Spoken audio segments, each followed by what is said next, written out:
Բարև ձեզ, Օրագիր նյուզի եթերում օրակարգն է, տաղավարում այսօր հյուրընկալել ենք քաղաքագետ, հայացք վերլուծական կենտրոնի փորձագետ Աննա Կարապետյանին։ Բարև ձեզ Տիկին Կարապետյան, շնորհակալ եմ, որ այստեղ եք։ Տիկին Կարապետյան, վերջին օրերին բոլորիս ուշադրությունը առավելապես կենտրոնացած է Նիկոլ Փաշինյանի եւ Աննա Հակոբյանի կողմից հայ առաքելական եկեղեցուն եւ վեհապարին թիրախավորող հայհոյախառն գրառումների վրա, եւ այս համատեքստում ուզում եմ անդրադառնանք այս գրառումների արտաքին շարժառիթներին։ Ինչ եք կարծում, որքանով է սա իրականացվում Ադրբեջանի պահանջով, քանի որ գրառումները մեկնարկեցին այն բանից հետո, երբ վեհապարը Շվեյցարիայում Արցախի հարցով իր հայտնի ելույթը ունեցավ։ Կարծում եմ այստեղ հիմնականում խնդիրները ավելի շատ ներքաղաքական են եւ խնդիրները հանրության ներքին հնարավոր կոնսոլիդացիա ապահովող ինստիտուտներին հարված հասցնելն է առաջին հերթին։ Այլ հարց է, որ բնականաբար կարող է նաեւ շարժառիթների թվում լինել որոշակի արտաքին քաղաքական օրակարգեր, հարցեր, շեշտադրումներ, առավելապես դա կարող է լինել Ադրբեջանի պահանջ, կարող է լինել ուղղակի գործող իշխանության արտաքին քաղաքական որդեգրած վեկտորների հետ եկեղեցու մոտեցումների դիրքորոշումների անհամաձայնություն, անհամատեղելիություն եւ դրա հետ կապված որոշակի թիրախավորում, ինչպես նաեւ ընդհանուր կարող է լինել որոշակի հանրության սևեռում որոշակի հարցերի օրակարգերի վրա, քանի դեռ զարգանում են այլ տարածաշրջանային կամ արտաքին քաղաքական որոշակի գործընթացներ։ Ամեն դեպքում այս գործոնները մեկը մյուսին բացառող չեն, այլ ավելի շատ համատեղվող են կամ համադրվող են, բայց ամեն դեպքում դրանց հիմնական նպատակադրումը կարծում եմ առավելապես ներքաղաքական։ Օրինակ տեսակետ է հնչում, որ եկեղեցին փաստացի իր անհամաձայնությունն է հայտնում Արցախի հարցում իշխանությունների վարած քաղաքականության հետ, այսպես ասած խաղաղության պայմանագրին էլ ինչը խոչընդոտում է, եւ հենց այս համատեքստում են շատերը պայմանավորում թիրախավորումները։ Այս տեսակետը որքանով է ձեզ համար համոզիչ։ Ընդհանուր առմամբ եկեղեցին հայ ժողովրդի իղձերի, ցանկությունների, իրավունքների, խնդիրների բարձրաձայնողն է եւ այդպես էլ պետք է լինի։ Դա խիստ բնական է եւ բնական է, որ եկեղեցին պետք է լինի ժողովրդի կողքին, այդ թվում ժողովրդի այն հատվածի, որի հիմնարար իրավունքները խախտված են եւ այդ թվում եկեղեցին պետք է իր ջանքերը գործադրի իր արտաքին միջազգային կապերի հեղինակության միջոցով այդ օրակարգերը առաջ մղելուն։ Դուր է գալիս դա արդյոք գործող իշխանությանը, բնականաբար ոչ, որովհետև բոլորս տեսնում ենք, թե ինչ քաղաքական գիծ են նրանք որդեգրել, եւ բնականաբար սա եւս կարող է այդ դրդապատճառներից մեկը լինել, թե ինչու փորձ արվում այս ուղղությամբ այսօր եկեղեցու ուշադրությունը նույն շեղել կամ այդ հարցերը դարձնել օրակարգային դիսկուրսի մեջ։ Մենք տեսնում ենք, որ եկեղեցու կողմից Արցախի հարցին անդրադարձը նաև ջղաձգումներ է առաջացնում Ադրբեջանում, նրանք այսպես հրճվանքով են հետևում այն ամենին, ինչ տեղի է ունենում Հայաստանում։ Ձեր կարծիքով ինչու է այս վեհապարի կողմից եւ եկեղեցու կողմից այս վերաբերմունքը նման կերպ անհանգստացնում ադրբեջանական կողմին եւ եկեղեցին առանց պետական իշխանությունների աջակցության ինչ կարող է անել նույն Արցախի հարցում, որը նրանց անհանգստացնում է։ Ընդհանուր առմամբ Ադրբեջանը նպատակ է հռչակել կամ ինչպես դուք ձևակերպեցիք ուրախանում է, այն ամենից, ինչը որ խաթարում է հայ ժողովրդի համախմբումը եւ միասնական ջանքերի գործադրումը մեր ազգային պետական շահերի պաշտպանության ուղղությամբ։ Եվ պատահական չէ, որ Նիկոլ Փաշինյանը ուղղակի կամ անուղղակի սպասարկելով թուրք-ադրբեջանական շահերը հերթականությամբ հարցակումներ է, այսպես ասած, գործում այն բոլոր արժեքների, ինստիտուտների վրա, որոնք որ ունեն մեզ համար այդ միավորող, ազգային գաղափարախոսություն ձևավորող եւ այն պահպանող դերակատարում, որոնցից մեկը բնականաբար նաեւ եկեղեցին է եւ որի ուղղությամբ էլ այսօր այդ արշավին ականատես լինում ենք։ Ինչ վերաբերում է նրան, թե Արցախյան հարցի վերաբերյալ դիրքորոշումները արդյոք Ադրբեջանին անհանգստացնում են, այո, բնականաբար անհանգստացնում են։ Եվ այսօր ցավոք սրտի ունենք իրավիճակ, երբ որ պետությունը արդեն նաև բարձրաձայնված եւ հանրայնացված, այսպես ասած, ձեռքերը լվացել է Արցախյան հիմնախնդրից եւ միացել է այն քաղաքական գծին, որ Արցախյան հակամարտության էջը փակված է, չկա Արցախյան հարց եւ պատրաստ են Մինսկի խումբը լուծարել խաղաղության պայմանագրի ստորագրմանը զուգահեռ։ Եվ բնականաբար այսօր այդ կոնտեքստում ցանկացած ուժ, ցանկացած ինստիտուտ, ցանկացած անձ, որը իր անձնական հեղինակության, իր կապերի, իր ջանքերի միջոցով կարողանում է գոնե այդ հարցը օրակարգում պահել, բնականաբար դա շատ կարևոր է եւ այդ ջանքերը իրենք ունեն շատ մեծ այսօր կենսական նշանակություն։ Պատահական չէ, որ այդ նույն Շվեյցարիայի գործընթացը այսօր մեծապես արդյունքներ նաեւ Արցախի ժողովրդի հիմնարար իրավունքների պաշտպանության հանձնաժողովի, որը ջանքեր է գործադրում միջազգային, սփյուռքի բոլոր հնարավոր ուժերի կոնսոլիդացման այդ օրակարգային հարցերը օրակարգում պահելու, թույլ չտալու, որպեսզի միջազգային հանրության ընկալումներում ընկալելի լինի այն մոտեցումը, որ Արցախյան հակամարտություն չկա եւ հիմնահարցը այսօր լուծված է, մինչեւ որ Հայաստանում լինի այնպիսի իշխանություն, որը կվերցնի դրոշակը եւ կսկսի այդ օրակարգը միջազգային բոլոր ատյաններում թմկահարել եւ փորձել կոնսոլիդացնել նույն միջազգային հանրությանը այն օրակարգի շուրջ, որ Արցախյան հակամարտությունը կարգավորված չէ,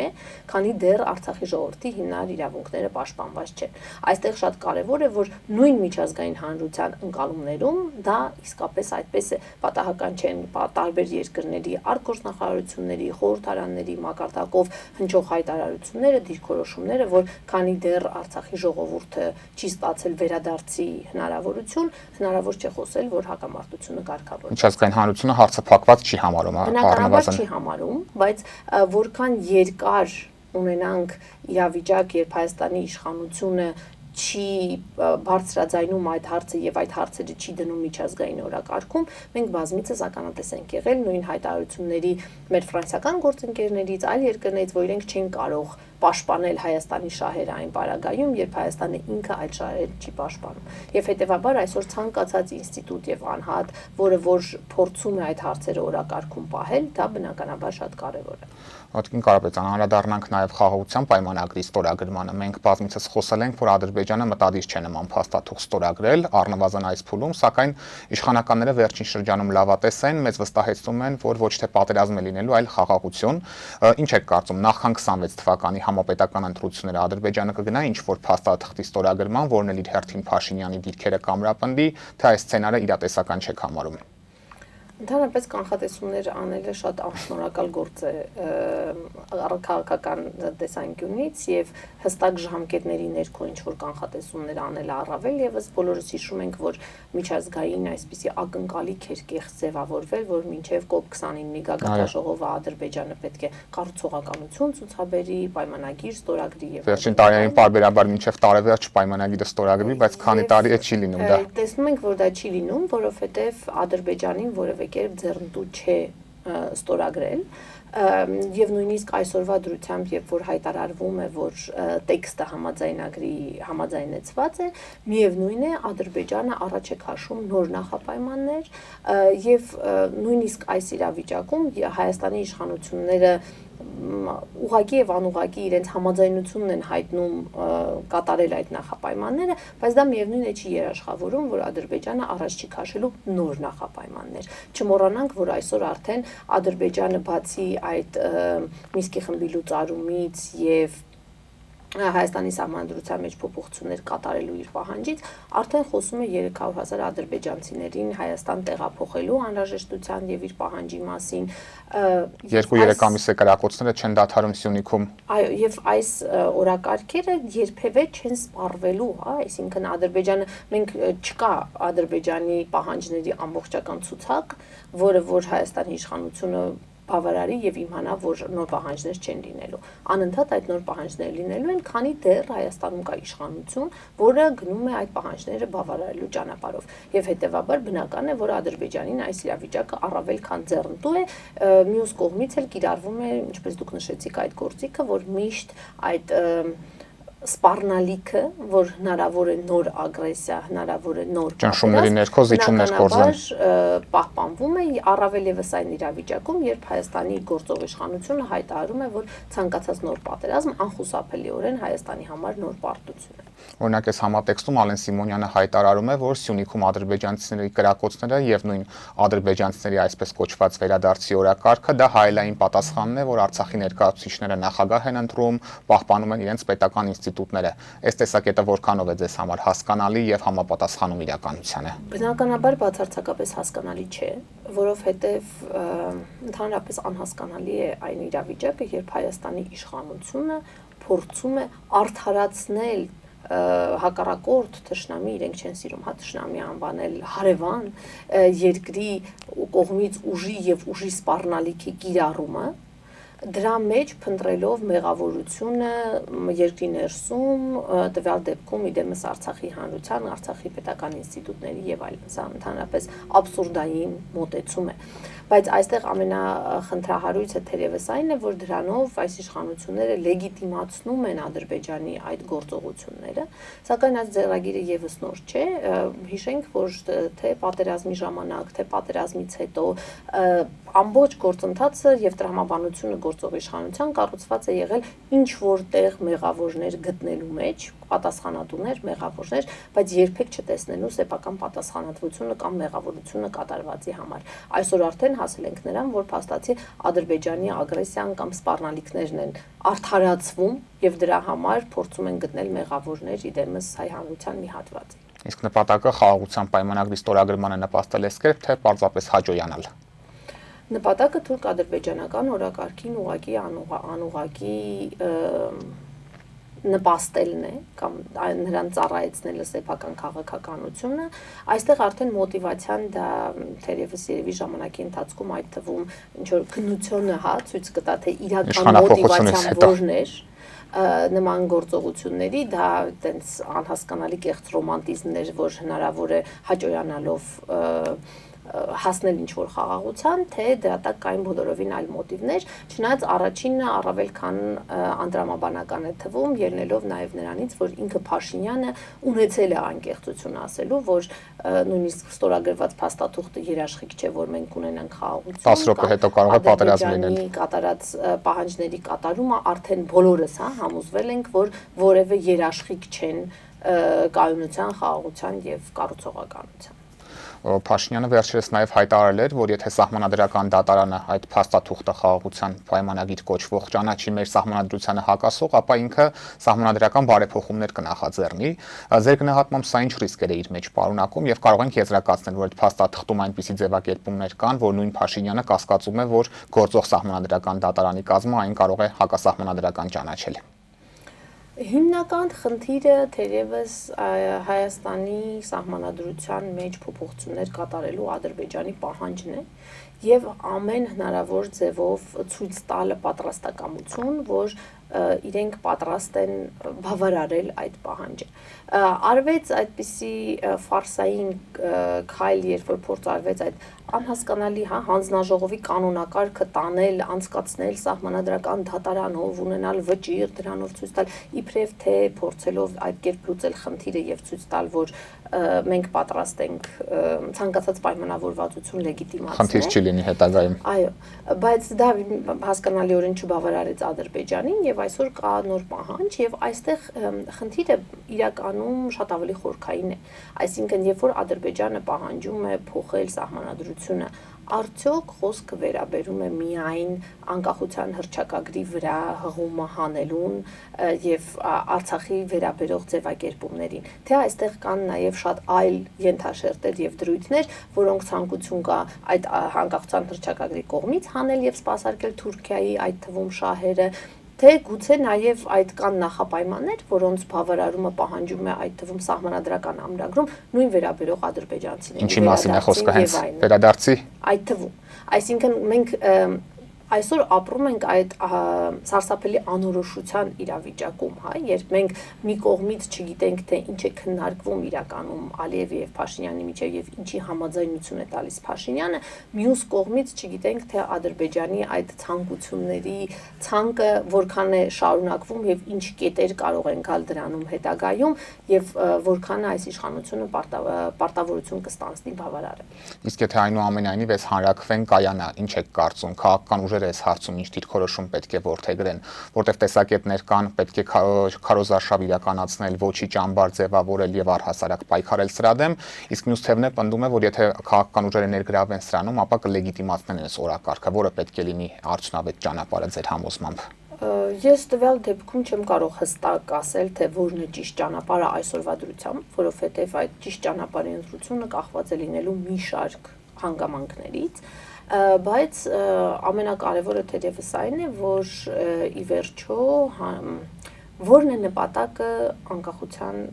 սահմանադրության փոփոխության եւ հանրաքվե անցկացնելու։ Սա է կարևոր հասկանալ, որովհետեւ հանրաքվե անցկացնելով փաստացի Փաշինյանը եւ Ալիևը միասին այդ ամենի համար պատասխանատվությունը արդեն դարձնում են կիսվող ամբողջ հանրության եւ ամբողջ ժողովրդի կողմից։ Եվ հետեւաբար, եթե այդ հանրաքվեի ժամանակ թեկուզ 50+1 ձայնով ամեն դեպքում անցնի այդ փոփոխված սահմանադրությունը, դա կնշանակի, որ ամբողջ հայ ժողովրդի անունից, Հայաստանի անունից մենք բոլորս մեր համաձայնությունը տալիս ենք ընդունել Ադրբեջանի նախապայմանները, համաձայնել Ադրբեջանի եւ Թուրքիայի օրակարգերին եւ ստանձնել այս ամբողջ աղետի համար պատասխանատվությունը եւ չկանգնեցնել այդ աղետի հետագա զարգացումը։ Այսօր սա Ալիևի համար լուծում է այն խնդիրը, որ եթե վաղը փոխվի իշխանություն, հնարավոր չլինի նոր իշխանության համար գալ ասել եւ ես համաձայն չեմ տեղի ունեցածի հետ, եկեք նորից բանակցենք եւ հասկանանք։ Հայ ժողովրդի հետ ենք ուզում պայմանագիր կնքել։ Փաշինյանի համար սա հնարավորություն է հերթական անգամ գտնել պատասխանատուներ ուրիշ տեղ, կիսել այդ պատասխանատվությունը, որ เป զի վաղը չառաջանա այդ մեր նշած քննության խնդիրը եւ պատասխանատվություն ստանձնելու խնդիրը այդ այս խնդիրն է փորձում նաեւ լուծել։ Այո։ Վարդգին Կարապետյան, 2026 թվականի գարնանը խորհրդարանական ընտրությունների նախաշեմին Հայաստանը կհյուրընկալի Եվրոպական քաղաքական համայնքի հերթական գագաթաժողովը, ինչպես է գնահատում այն իրողություն, այս իրողությունը եւ դա ինչ կտա Հայաստանին ու հատկապես ինչու հենց ընտրություններից առաջ մենք կարող ենք սա որակել որպես Եվրամիության կողմից Փաշինյանի վերընտրությանը ցուցաբերվող աջակցություն։ Ընդհանուր առմամբ այս ամենը իհարկե տեղավորվում է այդ Հայաստանի արտաքին վեկտորի փոփոխության քաղաքականության մեջ եւ պատահական չէ, որ այդ գործընթացները Ռուսաստանում նույն որոշակի դժգոհություններ, նեգատիվ տրամադրություններ են առաջացնում եւ Ռուսաստանի արտգործնախարարը այդ թվում Երևանում արտահայտեց իր այդ դժգոհությունը, բայց այստեղ հիմնական խնդիրը այն է, որ արտաքին այդ արևմտյան աջակցությունը ինքը ընդհանրապես վատ բան չէ, հա, եւ եվրոինտեգրումը բնականաբար վատ բան չէ Հայաստանը իր որ նորանկախ շրջանում հետեւողականորեն քաղաքականություն է տարել արևմուտքի հետ սերտացման։ Այլ խնդիր է թե այդ եվրոինտեգրման կոնտեքստում դու որքանով ես կարողանում քո շահերը, քո օրակարգերը պաշտպանել եւ ինչ հարցերի շուրջ ես դու ապահովում այդ արևմուտքի աջակցությունը։ Ինչ է ստանում դրա դիմաց։ Երբ որ Հայաստանը սեպայը ստորագրում էր Եվրամիության հետ խորհրդ համապարփակ համագործակցության համաձայնագիրը, հա սեպան փաստացի այդ փաստաթղթով Եվրամիությունը որպես մարմին եւ անդամ երկրները բոլորը առանձին իրենց համաձայնությունն էին տալիս նույն ձևակերպմանը, որ Արցախյան հակամարտությունը պետք է կարգավորվի ինքնորոշման իրավունքի, տարածքային ամբողջականության եւ ուժի սպառնալիքի չկիրառման պայմաններում, այսպես կոչված արդարացի կարգավորման տրամաբանությամբ, որը կառուցվում էր մադրիդյան սկզբունքների հիման վրա։ Եվ դրա շուրջ մենք ստանում ենք այդ արևմուտքի աջակցությունը եւ արևմուտքի կոնսոլիդացիան։ Այսօր ինչի շուրջ է ստանում Հայաստանի իշխանությունը այդ կոնսոլիդացիան խիստ անհասկանալի է, որովհետեւ մենք հիշում ենք նույն 2022 թվականին խորհրդարանում արվող հայտարարությունները, որ եթե մենք Արցախյան հակամարտության Արցախի կարգավիճակի շուրջ իջեցնենք նշաձողը, մենք կունենանք մեր շուրջ արևմուտքի կոնսոլիդացիա, բայց մենք տեսանք, թե ինչպիսին եղավ այդ կոնսոլիդացիան եւ ինչ հետևանքներ ունեցավ այսօր այդ նշաձողի իջեցումը։ Եթե այս նույն տրամաբանության ներքո է ընթանալու արևմուտքի կոնսոլիդացիան եւ հանգեցնելու է գնալով Հայաստանի շահերի ոտնահարման, տարածքի փոքրացման, մեր օրակարգերի խեղաթյուրման, հա, ապա բնականաբար այդ նույն կոնսոլիդացիան ընտրություններից առաջին հերթին դառնալու է Փաշինյանի քաղաքականության աջակցություն, որը ըստ էության ծառայում է Թուրքիայի եւ Ադրբեջանի օրակարգերին։ Եվ բնականաբար դա խնդրահարույց է եւ այստեղ խնդրահարույցը ոչ թե առաջին հերթին արևմուտքի հետ համագործակցությունն է, այլ խնդրահարույցը այն է, թե դու ինչ օրակարգ ես դնում այդ համագործակցության հիմքում եւ ինչի շուրջ ես փորձում ապահովել այդ կոնսոլիդացիան եւ ընդհանրապես այսօր տրամաբանությունն է փոխված ռեգիոնում, որովհետեւ եթե առաջ եվրոինտեգրումը դա բարեփոխումների առաջմղման եւ մեր պրոգրեսի մասին էր, այսօր դա արևմուտքի եւ Ռուսաստանի պայքարի մասին է, այդ թվում պայքարի այս ռեգիոնի համար։ Եվ այստեղ արդեն Հայաստանի շահերը, այդ թվում այս իշխանությունների քաղաքականության հետևանքով ոչ ոք հաշվի չի առնում, այլ նրանք մեր շահերի եւ մեր հաշվին փորձում են միմյանց դեմ պայքարել ռեգիոնում իրենց ազդեցությամբ։ Առավելապես հակառուսականության համատեքստում է դիտարկվում այս ամենը փաստացի։ Եվ նախորդին Գորիսում տեղի ունեցավ Ֆրանսիայի գլխավոր հյուպատոսության բացումը, ինչով է պայմանավորում վերջին շրջանում Սյունիքի հանդեպ այս հետաքրքրության աճը եւ ինչու օրինակի տարբերություն Իրանի, որը Կապանում գլխավոր հյուպատոսություններ բացել, Ֆրանսիան նախընտրեց պատվո հյուպատոսություն բացել Գորիսում, որը աստիճանով ու լիազորություններով ավելի ցածր է, քան գլխավոր հյուպատոսությունը։ Ընդհանուր առմամբ Սյունիքի շուրջ ակնհայտ է, որ կան երևացող եւ չի երևացող գործընթացներ, այդ թվում այդ գործընթացները ծավալվում են Ադրբեջանի հերթական պահանջի, մասնավորապես Զանգեզուրի միջանցքի ձևակերպումով պահանջի եւ դրան Իրանի հակադրության ներքո, բայց ակնհայտ է, որ այստեղ կա գործընթաց եւ այն երկրները եւ այն ուժերը, որոնք որ ուզում են ունենալ տարածաշրջանում ազդեցություն եւ դերակատարում, ցանկանում են ունենալ անմիջական ներկայություն այդ տարածաշրջանում, որ เป զի այդ թվում տեղյակ լինեն օրակարգերից, ունենան ազդեցության հնարավորություն, վերահսկողության հողի վրա տիրող իրավիճակին ծանոթ լինեն եւ վաղը ստեղծվող այդ նոր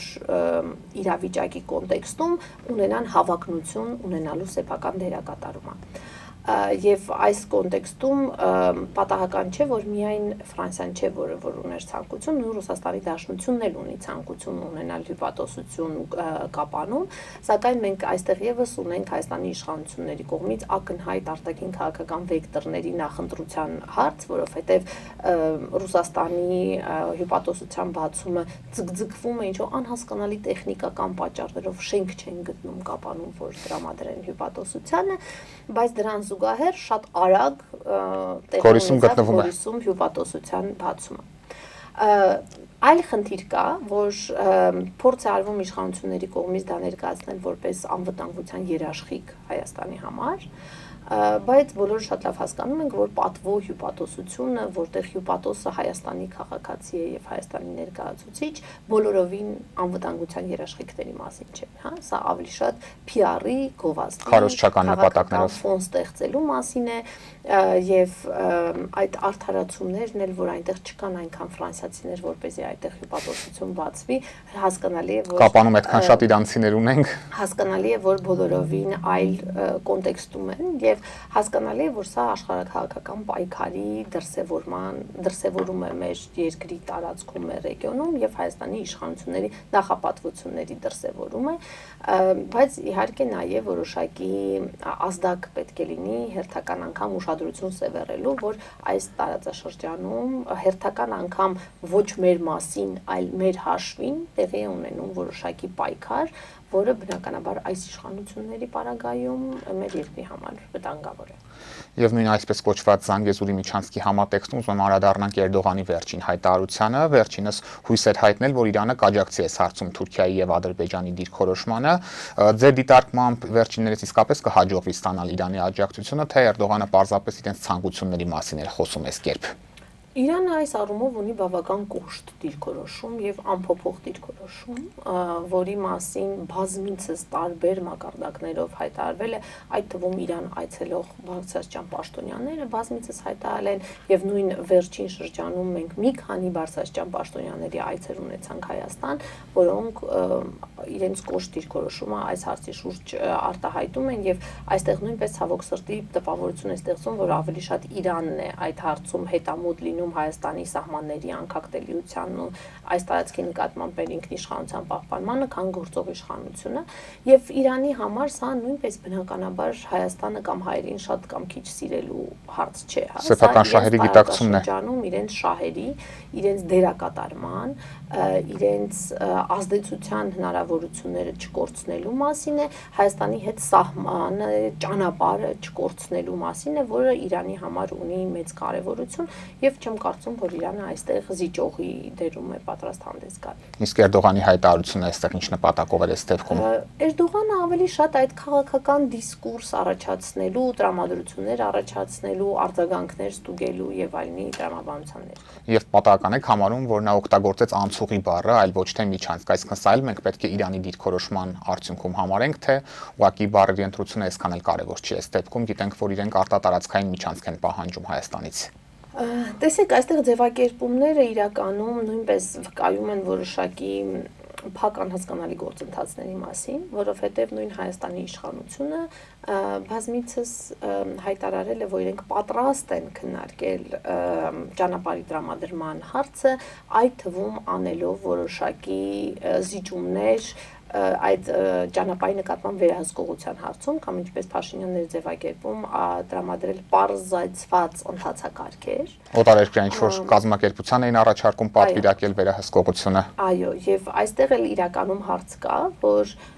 կարող է հերթական անգամ մենք բախվենք նրան, որ անունը լինի Հայաստանի ճանապարհ պարզեցված ընթացակարգերով, բայց այդ ընթացակարգերը այնքան պարզեցված լինեն, որ արդյունքում Ադրբեջանը ստանա իր ուզած Զանգեզուրի միջանցքը ուղղակի անվանումի հարցում գնալով ինչ-որ զիջման։ Սա նույնպես հարց է։ Տեսնում եք նման ռիսկ էս պահին։ Բնականաբար տեսնում ենք, որովհետև այս իշխանության պարագայում ցանկացած զիջում եւ ցանկացած բանակցություն Հայաստանի համար ռիսկ է, որովհետև մենք առայսօր չենք տեսել որևէ իրավիճակ, երբ Հայաստանի իշխանությունը որևէ հարցում որդեգրում է մեր ազգային պետական շահերից դրդված օրակարգ եւ դիրքորոշում եւ հետամուտ է լինում այդ դիրքորոշման պաշտպանությանը։ Հնդածս նրանք գերճկունություն են ձևակերպում,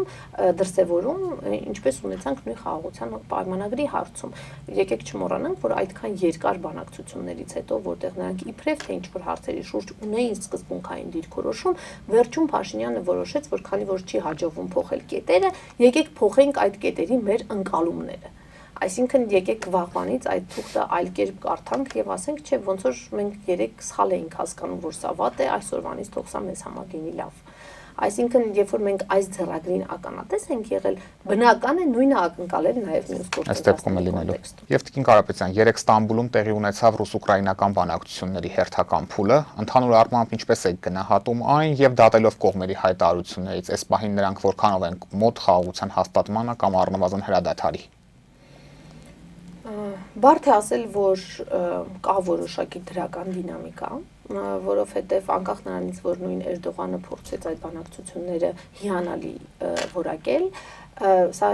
Թուրքիայի համար ավելի շատ սեփական PR-ի եւ դերակատարման հարց էր, բայց ընդհանուր առմամբ կողմերի հայտարարությունները եւ ձեռքբերված պայմանավորվածությունները բոլորովին չեն վկայում, որ կա այդտեղ շատ մեծ առաջընթաց, ժամանակավոր հատվածային ինչ-որ հումանիտար խնդիրների շուրջ են փորձել պայմանավորվել, ցույց տալու համար առնվազն պատրաստակամություն երկխոսությունը շարունակելու, ինչն էլ առաջին հերթին պայմանավորված է Միացյալ Նահանգների անմիջական ներգրավվածությամբ, Թրամփի սպառնալիքներով դուրս գալ այդ գործընթացից, նոր սանկցիաներ կիրառել եւ այլն եւ այլն։ Բայց իրականում մենք ունենք իրավիճակ, երբ առնվազն Ռուսաստանին այսօր ռազմական իր հաջողությունների ֆոնին ձեռնտու չէ արագ ինչ-որ պայմանավորվածությունների կամ մեծ զիջումների գնալ, եւ Ուկրաինայի համար իր հերթին այդ առաջին հերթին Եվրամիությունից եկող աջակցության ֆոնին Ուկրաինան չի շտապում մեծ ճկունություն դրսևորել եւ թեկուզ երկու կողմերի հրապարակած հուշագրերը, ինչպես են իրենք պատկերացնում խաղաղության պայմանագիրը կամ հրադադարի պայմանագիրը, ցույց են տալիս, որ այսօր հակասությունները այստեղ շատ են եւ այդ թվում ձևակերպումները բավական կտրուկ են, չհամաձայնելու մյուսի ձևակերպման։ Զիջումների երկու կողմն էլ պատրաստ չեն կարծես թե։ Եվ հետևաբար այժմ շատ բան կախված է լինելու միջնորդությունից, առաջին հերթին Միացյալ Նահանգների միջնորդությունից, թե արդյոք նրանք կկարողանան գտնել այնպիսի կետեր այս հուշագրերում, որոնք որ հիմք կտան հետագա բանակցությունների եւ քննարկումների։ Բայց ամեն դեպքում այստեղ արագ արդյունքներ ակնկալել այս պահի դրությամբ դժվար է։ Եվ Հայաստանի վրա ռուս-ուկրաինական հարաբերությունների հնարավոր կարգավորումը ինչ ազդեցություն կարող է ունենալ, եթե դա այնուամենայնիվ տեղի ունենա։ Բնականաբար պատերազմի դադարեցումը ռեգիոնի եւ գլոբալ աշխարհի համար դրական նշանակություն է ունենալու, որովհետեւ այսօր գնալով մեծանում է այդ սպառնալիքը ընդհանրապես համաշխարհային պատերազմի, հա, բնականաբար։ Մյուս կողմից, եթե լինի հրադադար եւ կարգավորում քաղաքական, թուլանալու է նաեւ Արևմուտք Ռուսաստան հակազդեցությունը, որը նույնպես բնականաբար մեր ռեգիոնի վրա իր դրսևորումները ունենալու է եւ բնականաբար դա ստեղծելու է ավելի առողջ աշխարհաքաղաքական միջավայր։ Ի վերջո, այնինչ մենք այսօր ունենք, այդ թվում իրավիճակը, երբ նույն արևմուտքի ներգրավումը տարածաշրջանում մի կողմ է դրած արժեքները եւ կառուցվում է բացառապես ռեալիզմի եւ այդ շահերի տեսանկյունից Ռուսաստանին դուրս մղելու եւ այլն, սա նույնպես հետևանք է այդ ռուս-ուկրաինական պատերազմի եւ այսօր դեռ արկա հակազդեցության։ Եթե այդ հակազդեցությունը թուլանա, բնականաբար մանևրելու եւ սեփական շահերը առաջ մղելու հնարավորությունները ավելի շատ կլինեն մեկ կարևոր պայմանով, եթե Հայաստանը ունենա այնպիսի իշխանություն, որը ունենա դա անելու ցանկություն։ Տիկին Կարապետյան, շնորհակալ եմ հետաքրքիր զրույցի համար։ Օրակարգն այսօր այսպիսին էր, այն ամփոփեցինք քաղաքագետ, հայացք վերլուծական կենտրոնի փորձագետ Աննա Կարապետյանի հետ։ Կհանդիպենք։